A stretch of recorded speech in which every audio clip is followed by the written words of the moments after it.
everyone. It is Monday, and it's my 50th episode today.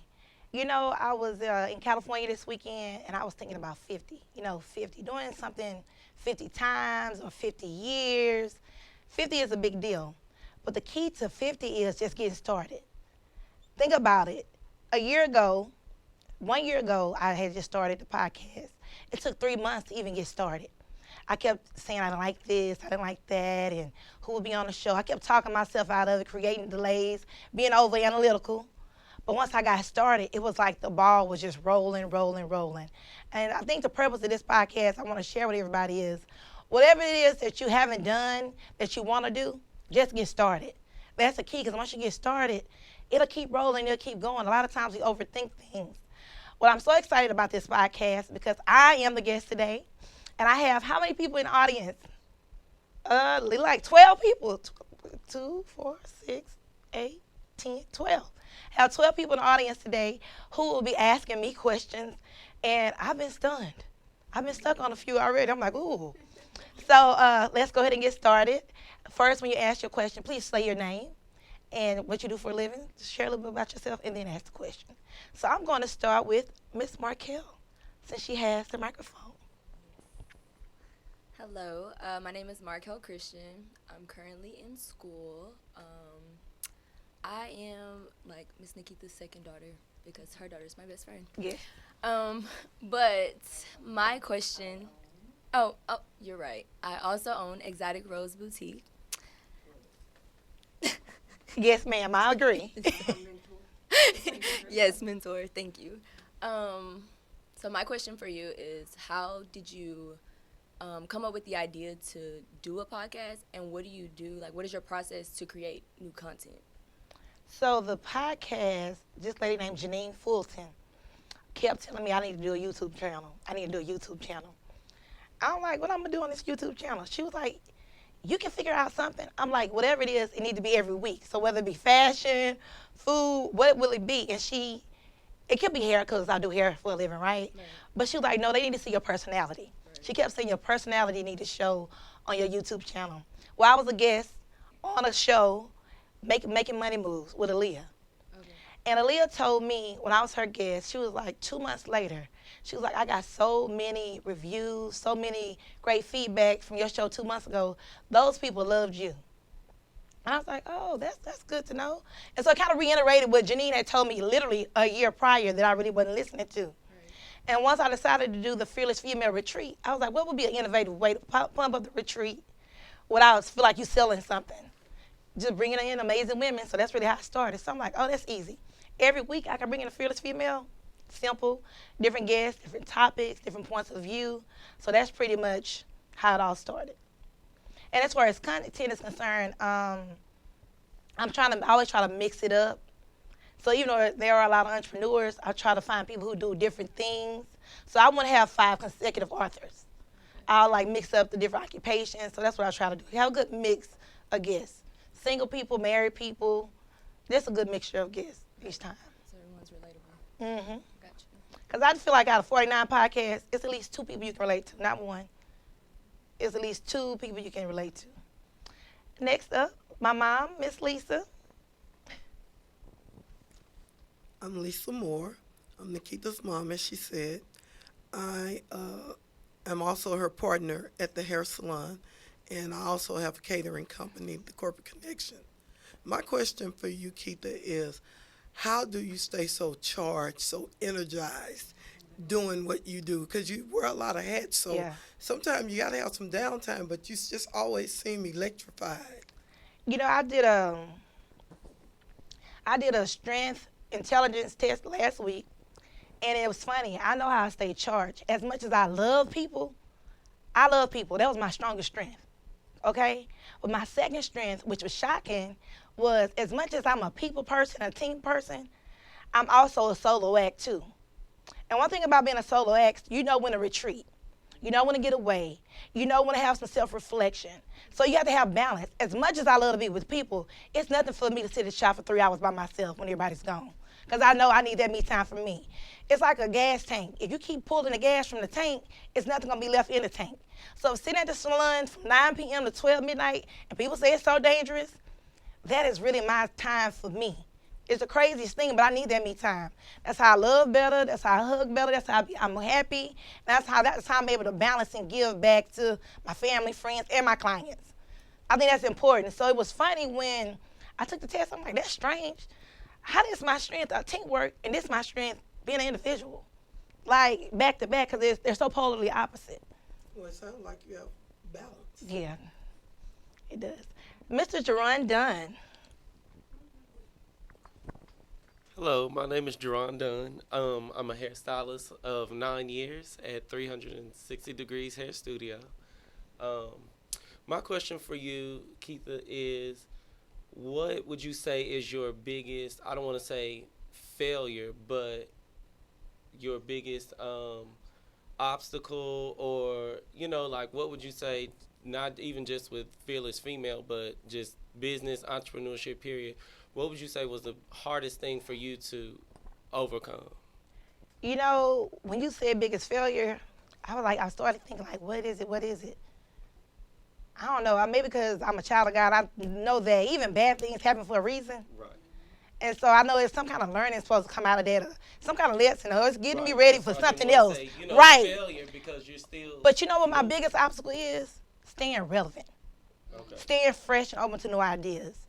I think that is the thing. We get stuck in a rut of how things used to be, and we like how things used to be. You got to be open to change. One thing about change, either you're going to reject it, or you're going to reject it, and you're going to regret it, because it's going to happen anyway. Or you're going to be receptive to the change. And so for me, it's always like, okay, what's next? What's next? Knowing when to change and not being delayed and miss the whole curve. Making sure the timing is right, because timing is important. So that's what I think my biggest obstacle is, what's next? All right, Charmaine Bradley.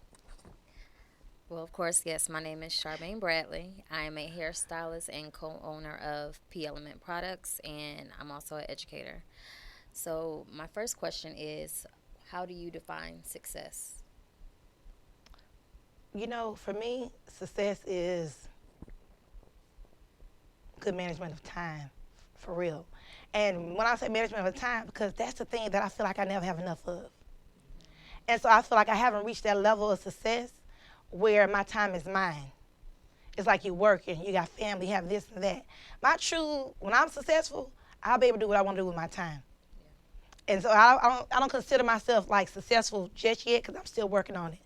Because I'm always planning things around work. I'm not going to leave on this day because that's my busiest day, or can't do this. When I don't have those kind of restrictions, when I can pop up and go anywhere, any day, just because. So I'm a work in progress. I'm still working on success. For me, in my terms. Chef Dee. Hello, I am Chef Dee Coleman. I'm the owner of Cooking with a Twist Cooking Studio and Delicious Southern Cuisine Fine Catering. My question is, what do you love about what you do? And let me kind of reiterate. I've gone to the Fearless Female Retreat. I've done, a conference with you, things, even the podcast. What is it that you love about reaching people? What is your goal with the retreat? What was your goal? What did you want to pour into others or other fearless females? So I don't know if that's one question, but yeah. So for me, what I love about what I do, whether it's behind the chair, Icon, the Fearless Female, is exposing people to new ideas. And exposing people to new ideas, because a lot of times we move and do certain things because our minds can't even wrap around it can be done this way. You know what I mean? Something as simple as, we all know that we can go buy a house that's already built, but did you know you can build your own? And did you know that it's not that hard? A lot of times we think things are so difficult, but it's lack of knowledge. Knowledge is power. One thing I learned this weekend in that investment retreat, it wasn't the fact of I learned so much about money, and I did. I was like, dang, I don't know that much. There's so much information out there that because we lack the information, we lack options. The less information you have, the less options you have, the less choices you have. And so for me, I'm always like, you can do this way. you know, you can do this way. I'm always trying to tell somebody different ways how they can do things. So you can skip some things that I did or skip some ways I did it and do it that way. So whatever environment I'm in, friendship, salon, icon, fitness, female, I just want to expose people to new ideas, a new way of thinking, because mindset is everything. Jarnell.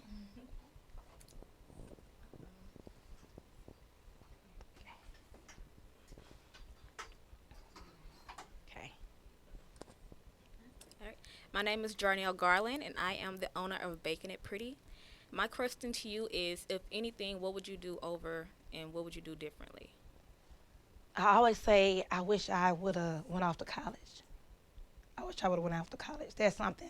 I always admire people who went away to go to college because you meet new people, but again, new ideas.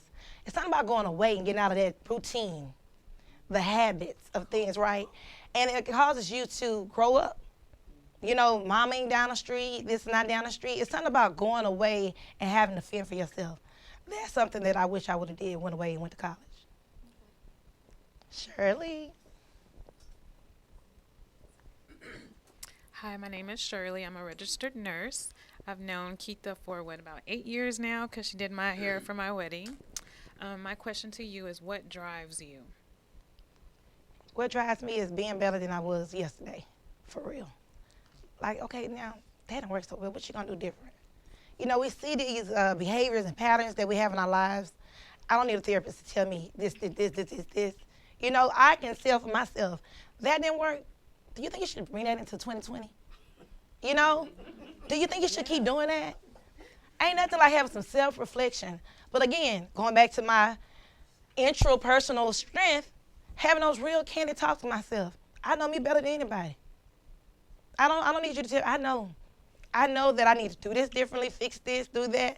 So having those real self-reflective moments, I know what needs to be changed and doing better. Just trying to be better than I was last year and trying to be better than, and being better than, my better is always different too. My better may be a healthier me. That may be my 2020 better me. My 2021 better me may be like financial or fitness. It always changes, it always evolves. Different things are important at different times in your life. Candace. Hello, everyone. My name is Candace Easley. I am the proud owner of Tresor Cachet Boutique. Hey, all my TCB babes. My question for you is, today we are on the 50th episode. So you're taping your 50th episode today. I want to know how in this process, what have you learned about yourself? Not only for you, from your guest as well, but what have you learned about yourself throughout this process within these last 50 episodes? Are you going to continue to do them one-on-one? Are you going to do them like this in an audience setting? Are you going to have someone maybe on the couch and some people in the audience? Like, what have you learned and what is next? What I've learned about this episode, all the 50 episodes, is impact is happening. Like, I'm thinking every time I do an episode, y'all gonna laugh at me. Now, I'm not gonna say every time. About after the retreat. Remember, initially, it was to promote the retreat. And so after the retreat, I was like, is this necessary? Do people really need this? You know, the retreat is over. I don't need to do this anymore. And people were like, no. They don't know the answer to my question for me. Even though I may not poll and say, should I keep going? Then somebody will say, oh, that podcast was so good. It really helped me. Oh, that's just what I needed. So just every time I have that doubt of, oh, this is enough, I have somebody who reassures me, no, I needed that. And so what, I don't watch it every time. But I get it. It's almost like that sermon in church. I get what I need. Y'all was talking to me that particular day. As far as, again, when I was talking about staying relative and new ideas and fresh, yes, mix it up sometimes, you know, not being so mundane and so routine. What I did realize when 360 came, the viewership was so high that day with all of us, you know, on the show. Now, it's hard to do lives because time. You know, everybody's here early. Everybody don't get off work this early. That was one issue.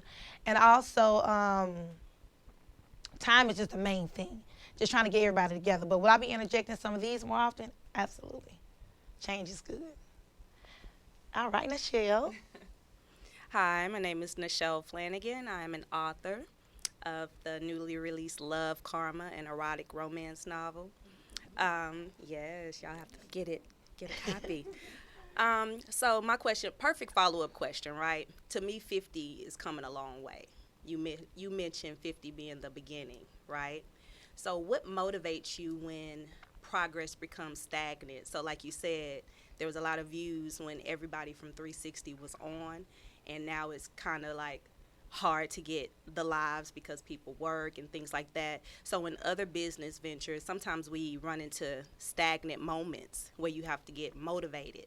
So what motivates you to stay focused and, persevere through those stagnant moments? So I'm currently like recharging or re-energizing 360. I'm literally in that mode, and you don't see it because I'm in a brainstorming session now.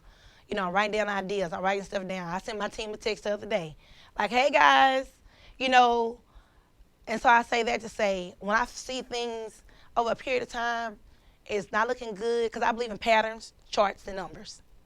They are real. They work.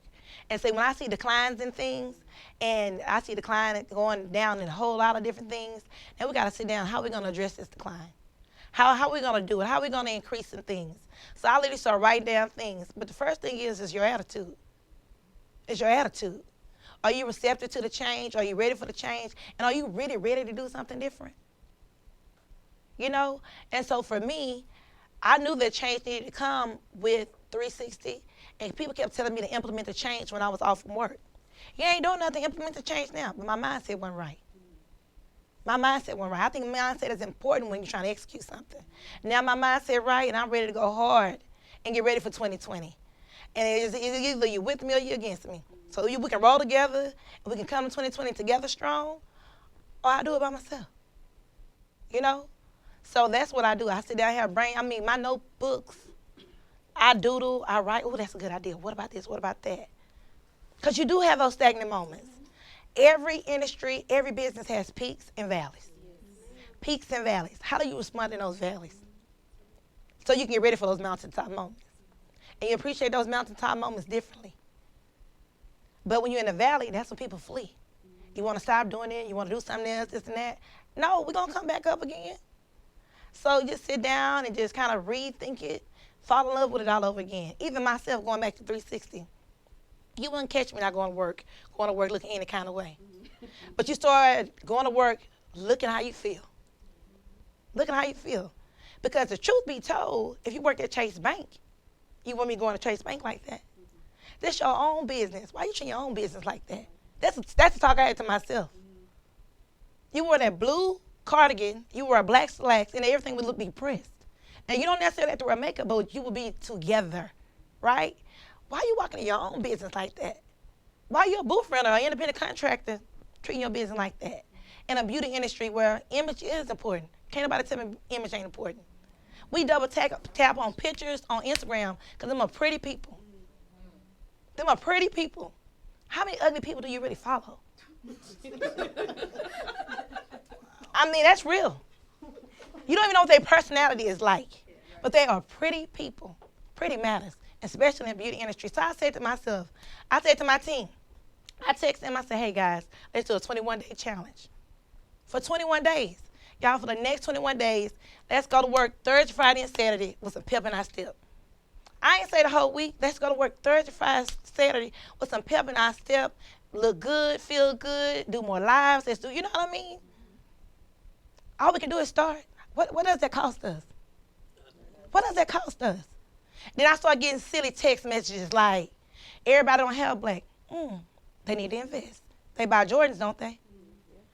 I start getting silly messages like that. Where people be so small-minded, you got a hiccup on the black, you hung up on the black. Did I say red? Did I say pink? You get what I'm saying? But we get so caught up in the minutia. I take it back, I say, look, this is what I asked such and such to do. Either you're going to do it or you're not. I don't care if you don't. I just extended the invitation. It's going to get done. So I'm going to build 360. Me and my mom, we're going to do it together. We can do it as a collaboration. One monkey ain't never stopped no show.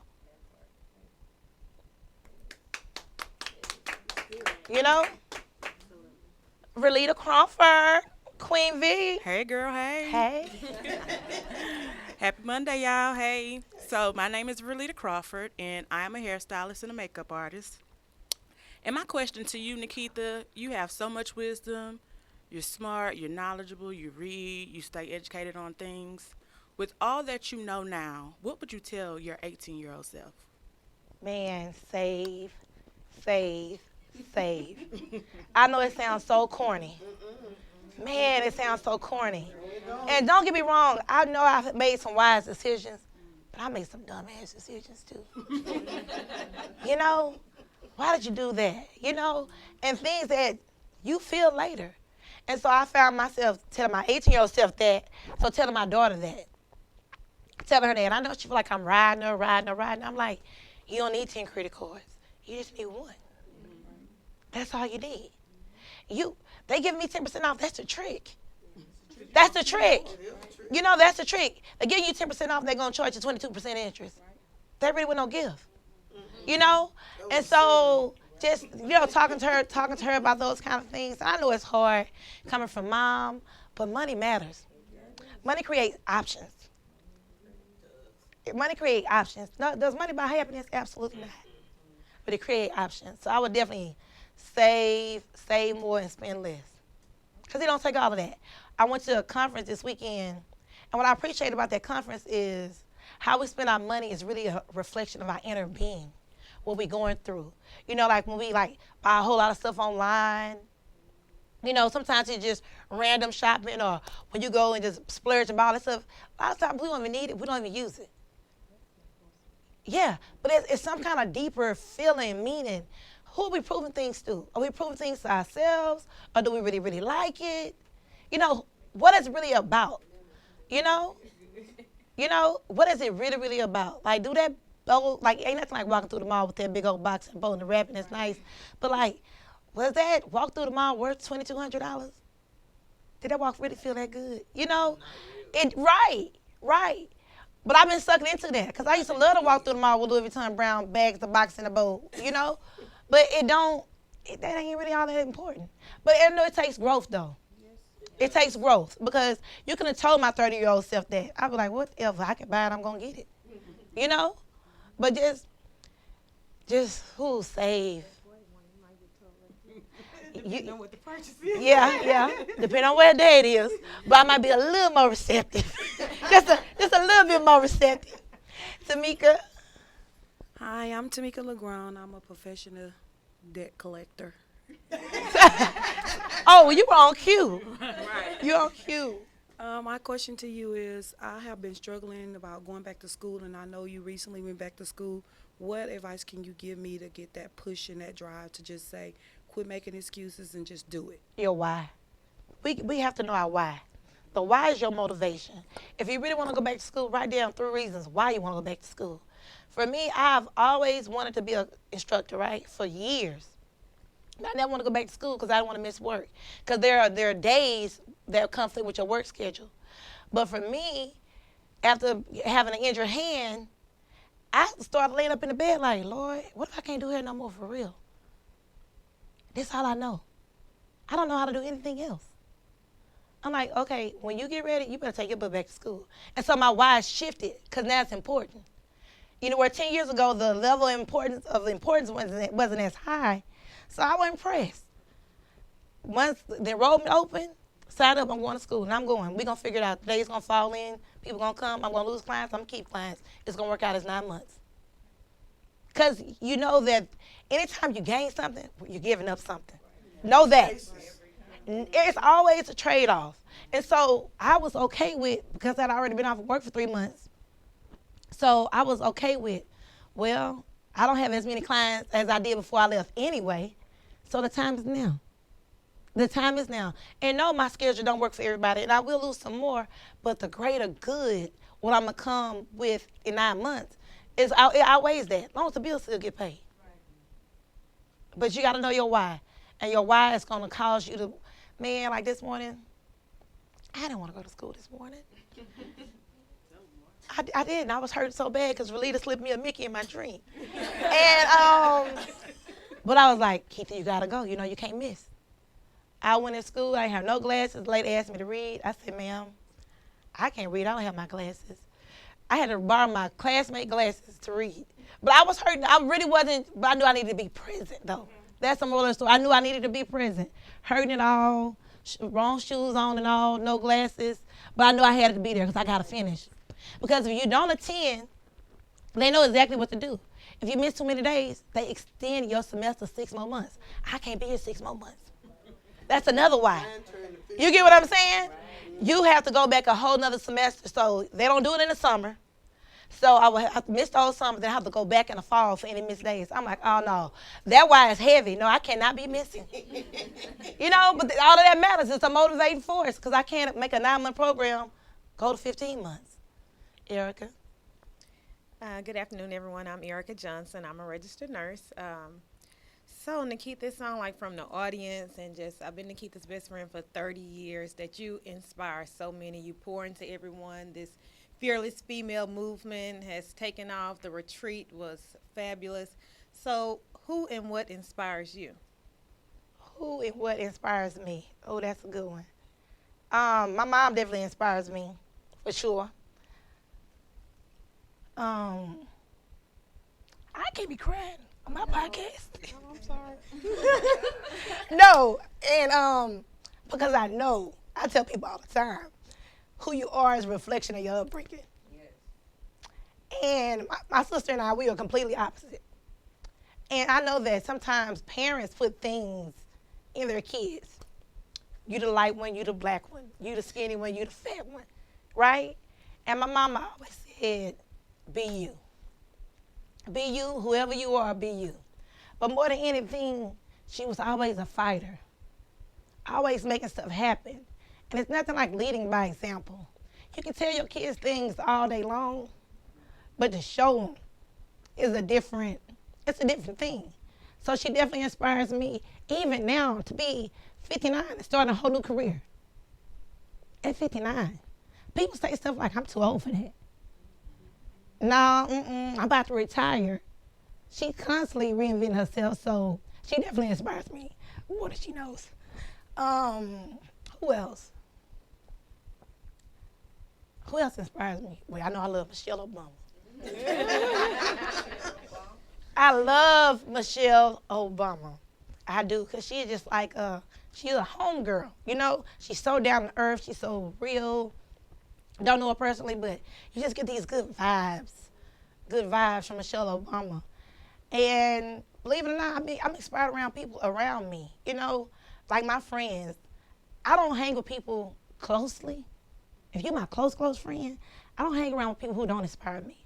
I'm inspired through Erika, Candace, Lita, believe it or not, LaShonda. I'm inspired through them, their minds and how you can dress, how you can decorate. I'm only going to hang with people closely that inspire me.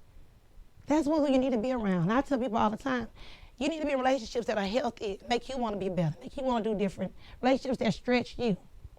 And also, I don't cling to people who I don't value their opinion. You can't be around me often if I don't care about what you think. Because there's some people I really don't care what they think. I really don't. I really don't care what they think. But it's funny where I'll be like, I'll call Candace, I'll call Erika. Okay, so tell me now, what about this? What about that? I want to know. I really want to know. So I'm around inspiration all the time. People I see daily. You know, yeah, it's great to look at Oprah Winfrey and people and like Michelle Obama, but I like to be around people who inspire me from close to knit so I can really pick their brain. You know, that's important to me. Any other questions, Miss Erika? Let's see. So through this, I guess I've been here since I remember talking about this. I was sick. I was in my truck, and we was brainstorming. And so from day one, with this just being a vision and a thought, to now this your 50th episode, you put on a wonderful retreat. Do you feel like you've accomplished what you set out to do thus far? Do I feel like I've accomplished what I set out to do thus far? That's a good question. Yes and no, because I know me. It's always more to do. That's the no part.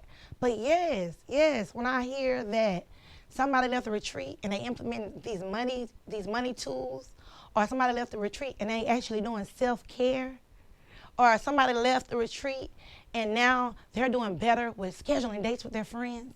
So now it's balance. Yeah, I expose you to new ideas. Mission accomplished. Thank you. That's me. I'm one of those. Yeah, I expose you to new ideas because the only way we get better is to be open-minded to doing some different things. Okay, so we talked about the retreat and how the fearless female podcast this vision came to birth. Mm-hmm.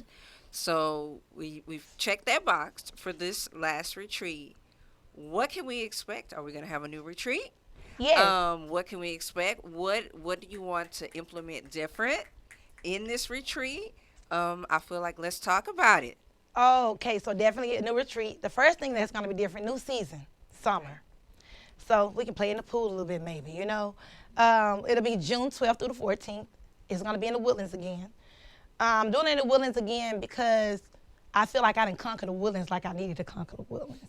I can't go anywhere else until I really conquer it. And when I mean conquer it, the people leave feeling good, do everything that I really wanted them to do personally, yes.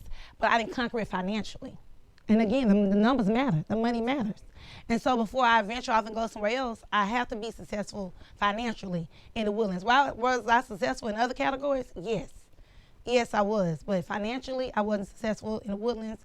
Going back to the Woodlands, June 12th through the 14th. And I have another notepad filled with ideas again. Should it be this, that? But this time, last time was all about the B's.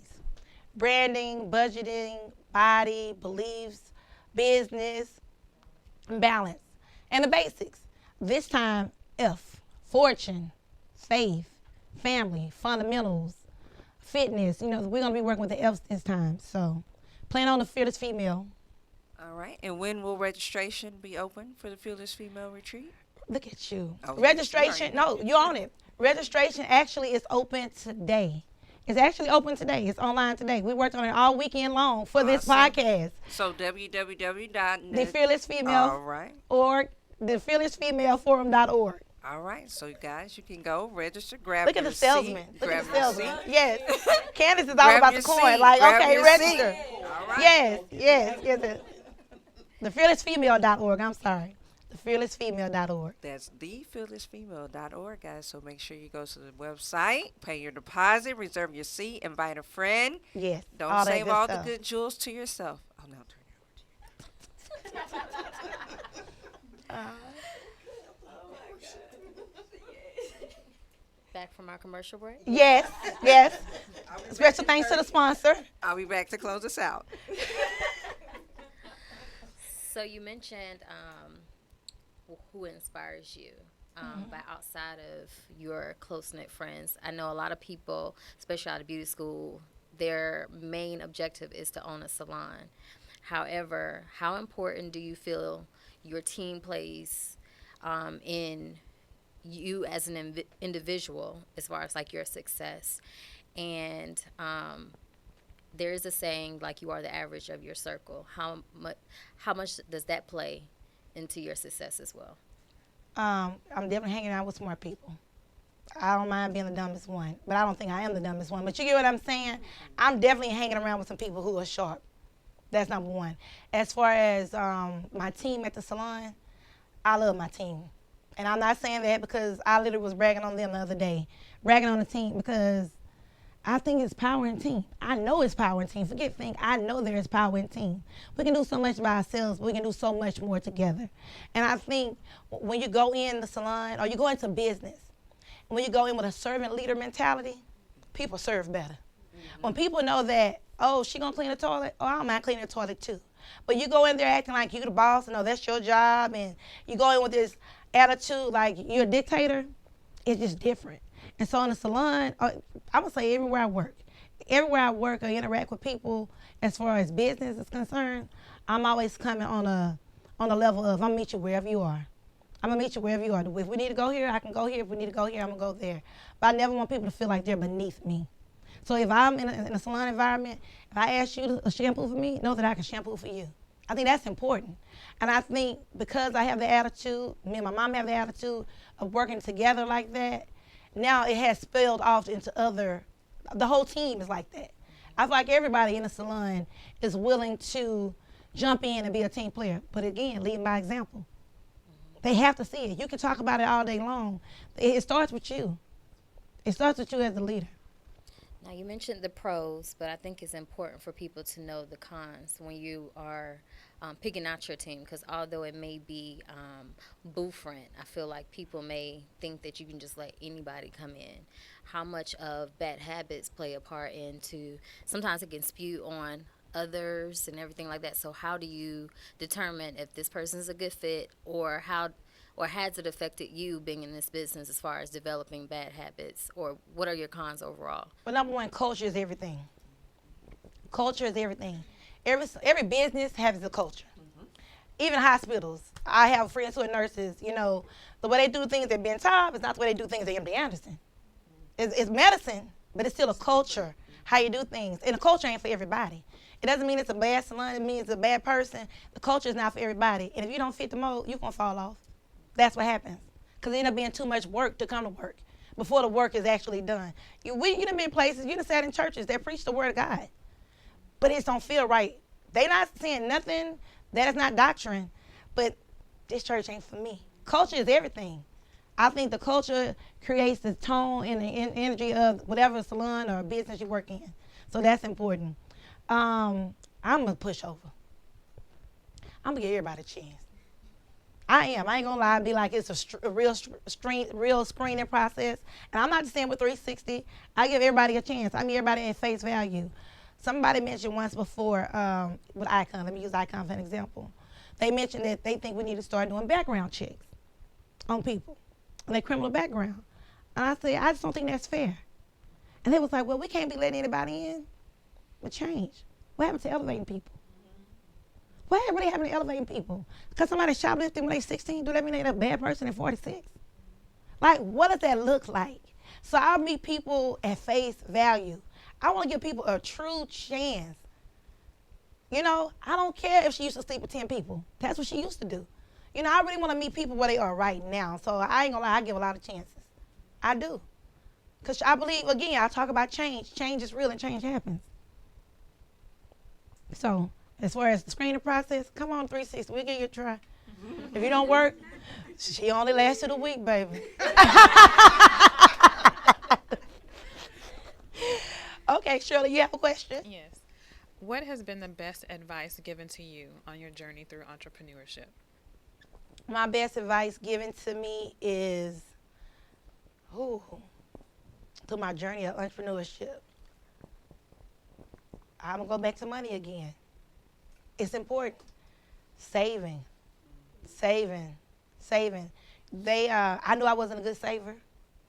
And so my client said, well, get it drafted and pay yourself like a bill. You know, that was good for me. Because what happens is, if I save, because I'll pull the money away, but something happens, I'm going to go get it right back. You know, but you got to know, again, self-reflection. You got to know you. So I had to save in a way that it was going to be a penalty. I got to go through changes, and you tell me it's going to take 2 weeks. Whatever issue arose, it's going to be over in 2 weeks. So creating, you know, just paying myself and saving, that's important because as an entrepreneur, it's all on you. It's all on you. So you got to manage your money a little differently because you have peaks and valleys. There's no consistent flow. You may have a high week, you may have a low week. So what happens in that low week? You need to store up from that high week so you can still sustain and get ready for the next peak. So money management is important. People don't like to talk about money. That's a crazy thing. Think about how many conversations you really have with your family and your friends about money. We don't talk about money enough. We don't. But it's so important. So now we navigating and guessing. Well, we need to have more candid, real conversations. I tell you this. Every time my clients be in a chair and they talk about things, I'm like, listening. Oh, I need to do that? Okay. I need to do that? Okay. Because I don't know. But we need to share more of that. One thing I did that I really appreciated, my client, she was a loan officer. She was like, Nikita, whenever you buy a house, she was like, you need to get the 15-year mortgage. I wouldn't even know to get that. Because when you go to buy a house, they don't offer it to you. They do not offer it to you. So again, knowledge being power. You don't know to ask for things that you don't know about. And so you go in and I ask for it, and I just appreciated that because that helped me later on. That definitely helped me later on But just those kind of situations. When my client's talking about money, I be like, tell me more. You know? But again, I haven't respect the person. And the people who always talk about money never look like it. And they got the most. They got the most. All right, you're done. So, what are some things that are non-negotiable for you, or like your absolute no's? Whether it's because, like, with being in the hair industry, we see trends come along, like people are doing this and stuff, and we'll look and be like, I would never put that on my client, or I would never try. That's just not something that even works for me. So, just in whether it's hair, icon, business, whatever, how do you decide, like, when you see things and how other people are doing things? Because sometimes you try stuff and it works, it works for them, and then you try it and it doesn't work for you. But how do you know? Do you ever look at things and just know instantly, like, that's not for me? Oh, that's a good question, Jerron. You got me over here, like, thinking. What are my absolute no's? My absolute no's. What is it? Tell me what it is. I need help. I can't think of. Oh, yeah. 27 pieces. 27 pieces. Jerry curls. Lemonade braids. Yes. Those kind of. But I mean, like, in life, though, what are my absolute no's? And even in regards to life. Like, can you think of something, Erika? Because I'll be like, I ain't doing that. I think anything that alters your character, you are always true to yourself, to me. So I don't think anybody can get Nikita to do something that makes you too uncomfortable, that just, if it's outside your character, you don't have to go with the crowd. So you don't have to be trending. If you don't fit in, you don't fit in. Because you've always been true to yourself and who you are. So you don't have to, you're not going to follow. You're just not going to follow anybody. You still have your morals, your values, your beliefs, and you stand strong by them. Yeah, I don't think I just have those absolute no's. But one thing But I she do is know risky. about you is Give her the mic so they hear. one thing I do know is no matter how lit, popular, big, small something is, you will not miss church. That's one of your no's. You will say that we just had that conversation, and she was like, "Oh no, I'm not missing church every Sunday like that. Oh no, I'm not missing church 2 times out the month. This and that, this and that."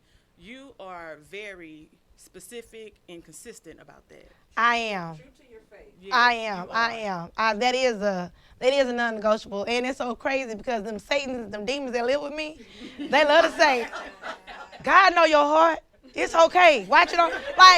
But for me, even though I can watch it online, that is true. I can watch it online. I can pay my time. I can pay my tithes online.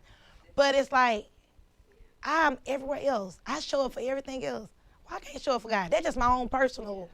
That's my thing. We say stuff like, "Oh, it's raining too bad." It ain't gonna really be raining too bad. I miss work. It's gotta be flooding. So I have to check myself on that. Do I be begging and pleading with God? I be begging and pleading with God. And I can't show up on Sunday. But that's my own personal conviction. Because he knows how I be saying, "Lord, please help me out of this. Yes, Lord, deliver this, Lord." Yeah, yes, me. Oh, he know me. I'm constantly, "Lord, I ain't being ungrateful, but one more time." I am. And because of that, literally, I can talk myself. Y'all, I can't even take Sunday pictures sometimes because I be looking that rough. But I be like, just get in there. Just get in there, That is definitely one of my non-negotiables. No, do I miss church on Sundays? Yes. But I ain't trying to miss a month. I'm really not trying to miss 2 consecutive weeks. And the funny thing is, I hate missing first Sunday. I miss first Sunday a lot. Yeah, I miss first Sunday a lot. But no, you're right, V. Church is one of my non-negotiables. Michelle? Okay, so we talked about surrounding ourselves with people that we value their opinions, right? So those moments that you have when you're by yourself, daily affirmations are very important because that's how we self-help, right? Mm-hmm. So can you share with us your favorite affirmation or a few? My favorite affirmation is, "You can do this." You can do this. I be having doubtful moments. Oh, I don't know if that's going to work. You can do this. You got it. I'll be like, "Sis, you got it." Like, seriously, it ain't nothing fancy. Because sometimes I do have those doubtful moments. Or, is this really working? Is it really impactful? Can I do this again? Of course you can. Of course you can do it again. You can do it better. Better than you did it last time. Especially once you've done something once. I feel like you can do it twice or 3 times. But I love to tell myself, you can do it. I tell myself that a lot. I'm like, Girl, you got it. Chef Dee. Okay, so a lot of people see you as the successful Nikita. Like you inspire a lot of people. But with someone that looks at a career decision and they say, yeah, but that's just too perfect. Can you share what your worst career decision has been and how you overcame that decision? Worst career decision. Worst career decision. You know, the deal about the beauty thing for me, because my mom did hair, like it was kind of paid for me. I didn't have a lot of hiccups, and I got wise counsel always. Like I'm not having to do a lot of figuring out for myself. I'm gonna be honest. So we haven't had any major like failures in the beauty industry. Now, have I had some personal failures? Yes. Now I could talk about those. Like, now why did I do this? Why did I buy that car? That was so stupid. Like, did you need that? You had a whole paid for a car. You could have been saving more money. Do I have those personal things? Yes. Why did I wake up one morning, the dumbest thing I ever done lately? Woke up one morning and I said, you know what? I'm tired of insurance. I'm tired of insurance. I'm going to quit paying off for all these insurances. So the first thing I did was cancel my health insurance. Myself, it was $400 a month. Not the family, just me. Canceled the insurance. I told my husband, went home, I went complaining. And he doesn't say much. He was like, girl, you know you think you're young, but Keith, you about to be 40. I wasn't 40 at the time. He was like, you finna have some illnesses. You better get that insurance back. So I just had an erratic emotional moment, right, with the insurance. Called Blue Cross back. Haven't had this insurance for over a decade. Calling back 2 days later. I said, you know what, I need to cut it back on. They said, oh, no, ma'am, Miss Ross, you got to get a brand new plan. You were grandfathered in. What I was paying $400 for that I was mad about, I had a low deductible. Now what I paid $400 for, I got a $7,000 deductible. Whoa. Having those erratic moments, you know, I'm tired of bills. I'm sick of this. Not thinking things through. But did I go ahead and sign back up? Yeah, but I was like, oh, because you just had an emotional moment. It wasn't like I couldn't pay the insurance. I just got tired of paying the insurance. Just silly. You know, so do I have those erratic moments? I'll be like, now why did you do this? And sometimes there are situations that you can't easily undo. Easily undo. My last thing that I did that was stupid was, the last thing I did that was really stupid is when I decided I wanted another car. I'm sick of this car. Went and bought another car. Didn't even want this car in particular. Went and bought another car, didn't even know what kind of car you want, let's say that. That's how you know you don't need no car. You didn't even know what you wanted, so you got something, and it was just a cash cow. But you just had another emotional, erratic moment. But, you know, so I can definitely tell you, I have panic attacks and do crazy stuff. So you do things out of emotion, but so even in business, no. In business, I don't play those games in business. The best thing is don't do anything out of emotion. Especially with business. Especially with business. You can cause yourself to basically fail. You know. And that's, you know what, and that's one thing about business. I really try not to act in emotions in business, and I really try to be fair. Right. You know, fair, you know. And so when you're being fair, you got to take the feelings out of it. You got to take, oh, I don't like that person, or that person makes me sick, or you got to take that out. And you got to literally write it down, this is this, this and that. And so in business, we really think out a lot of things. We don't do those erratic moments I have at home. We don't do that at the salon. Right. When it comes into business for the most part. We don't. Right. So I really can't tell you no real failures. The things in business that affect me are the things I have no control over. You know, trends and recessions and layoffs and those things I have no control over. No control. So just got to take it. Roll with it. An emotional roller coaster in business is very dangerous. It's just like you said, you had someone to pave that way for you. So in business, it's always good to have, if it's not your mom or someone who's, you know, close to you that's done it before, get someone else that has, you know, an accountant, a bookkeeper, you know, someone that's going to help you so that you don't have those. But I think it's important to have those professional schools. Even though I say I have my mom, I've invested in business coaches, you know, because certain things that we have limits of where our mind can go. So we need somebody outside the salon to be more objective. But sometimes when you're in it, It's hard to be objective. So you're investing in business coaches. I think the main 3 people that a business owner should have when you go into business, you need to have a relationship with an accountant, you need to have a relationship with an attorney, and you need to have a really good insurance agent. And I say insurance agent is good because we sign up for insurance and you don't read all that stuff. And so your agent really highlights and lets you know, well, you know this. Like I didn't know until my agent told me, during a hurricane, we have interruption of business. That's what happened with me. You know, when you have interruption of business, you get paid for that. Now, it's got to be a certain length of time. We didn't hit that mark, but I didn't even know that. But having somebody who really has your best interest at heart, I think anybody going to business need to have a really good relationship with an accountant. That's important. And definitely having a good relationship with an attorney. Just for contracts and legal purposes. No, you might not be able to pay an attorney for a retainer, but having a relationship with that person so you'll know, I can reach out to this person when I need help with this and that. Absolutely. And when you said back to the failures, sometimes the event don't go off the way. We'll plan an event or marketing something. Maybe it didn't go the way we wanted to, but I don't consider that a failure. Like, it didn't work. Let's do something again. Let's readjust it. Let's recalibrate. You know, getting outside our feelings and really like rethinking it. Like, it can't work. People making things work every day. New ideas and stuff work every day. So what do we need to do? My question is, when was the first time your faith was all you had as far as within your career, and how did you bounce back? This year. The first time? First time ever. My faith was all I had was this year. And let me tell you why.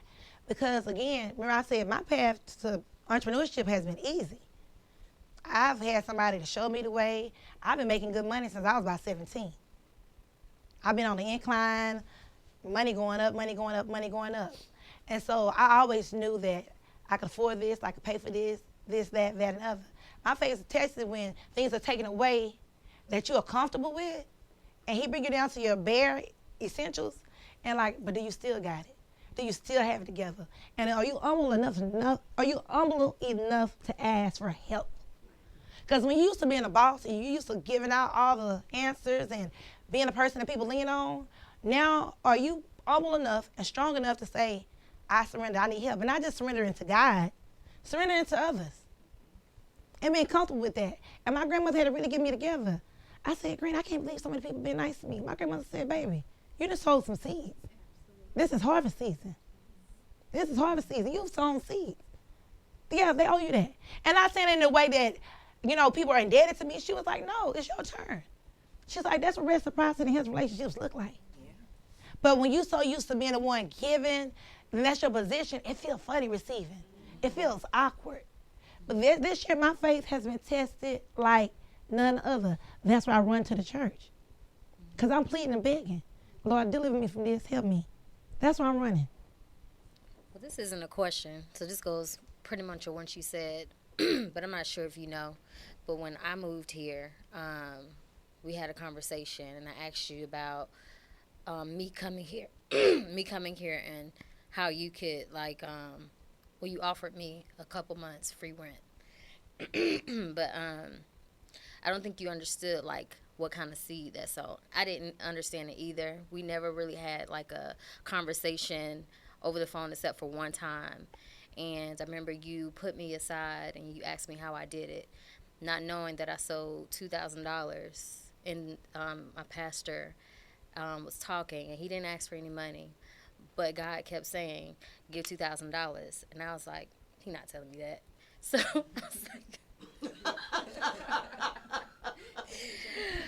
I said, he not telling me that. But he was in my spirit, heavy. And it was I don't know if anyone has ever heard God clear. Mm-hmm. But it was he kept getting louder and louder. I know you hear me. I was like, what about 1,000, God? What about 500? Yeah.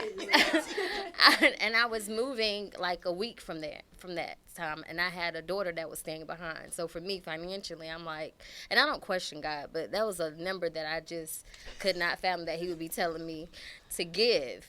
And then I remember you asking, you said, do you mind posting my work? And I was like, heck yeah, go ahead and post it and everything like that. So I say that to say sometimes when you listen to God, and I don't know if God put that on your heart to do that for me. I don't even know if you've done that for anybody else, but I appreciate what that did, because that allowed me to get my business off the ground, because I thought it was going to be a whole lot harder than what it is.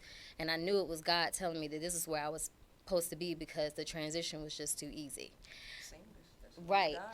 And I was hashtagging, my husband was like, hashtag, or whatever, and you'll get it. And it was like Thursday, and I was supposed to be here, I think, on Saturday, but my first day of work was going to be on that following Monday, and I was like, nobody's biting. I had been hashtagging, like, for months.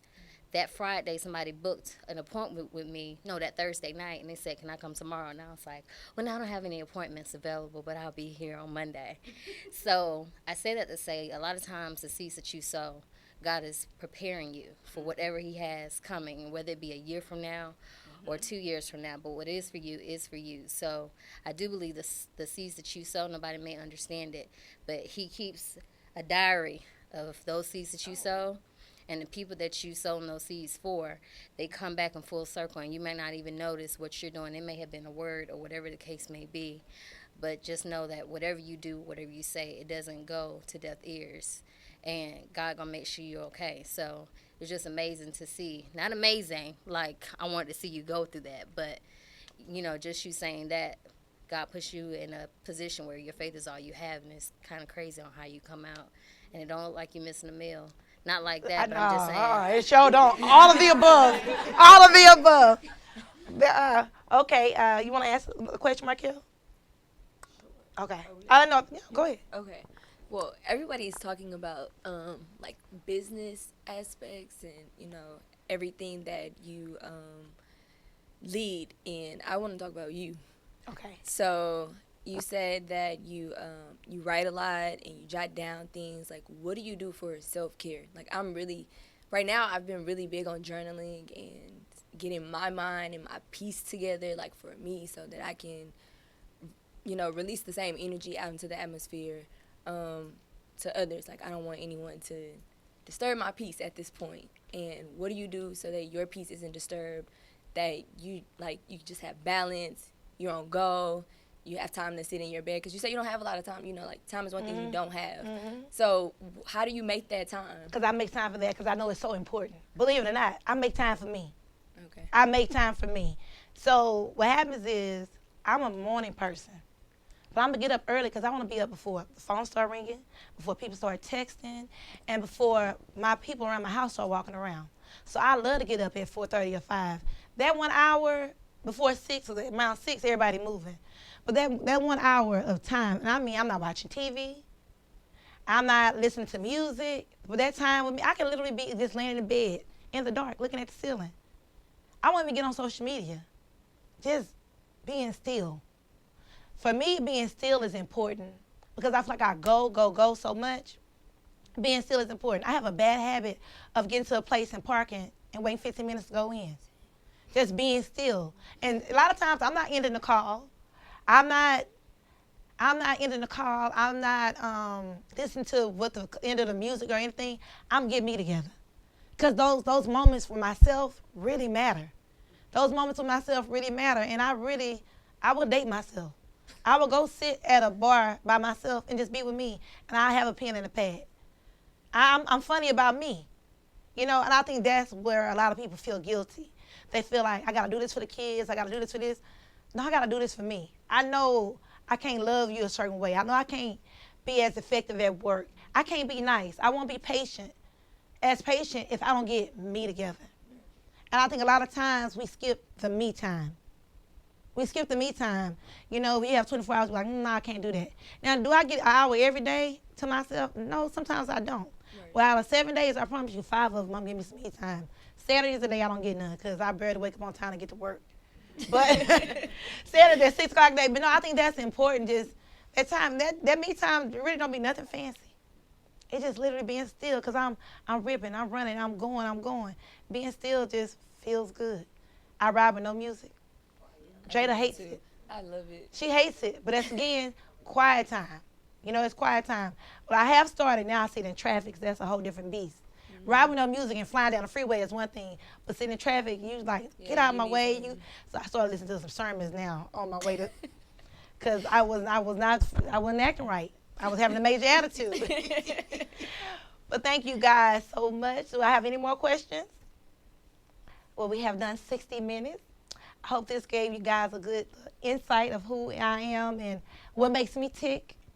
Definitely, I just, for me, I think everybody needs 3 principles. 3 principles are 3 words that you live by. And I was telling somebody my 3 words that I live by are consistency. I want to be consistent. I don't want you to necessarily know I'm having a bad day or a good day. I want to be consistent. That's one thing. I want to be a consistent friend. I want to be a consistent wife. I want to be a consistent mother. I don't want to be on and off, on and off. I want to be a consistent hairstylist. I want to be consistent. That's one thing that's important to me. The next thing that's important to me is being fair. I don't want to have respect of persons. I don't want to treat one person one way. I really try to meet everybody at face value. Being fair is important to me. I want to treat all my clients the same. If you come once a year, if you come every week, I really want to be fair. But the third thing is I just want to have fun. I do. Fun is important to me. You only got one life to live. And why live life begrudgingly? Making the most and the best out of everything. So think about the 3 principles or 3 words that matter to you. And in those 3 things, I just try to use some things every single day. I want to have fun at work. I want to have fun at school. So think about the 3 words that really embody who you are. And let those words resonate in all areas of your life. I think that's so important. I'm Nikki Ross. Until next time, thanks for sharing your afternoon with me.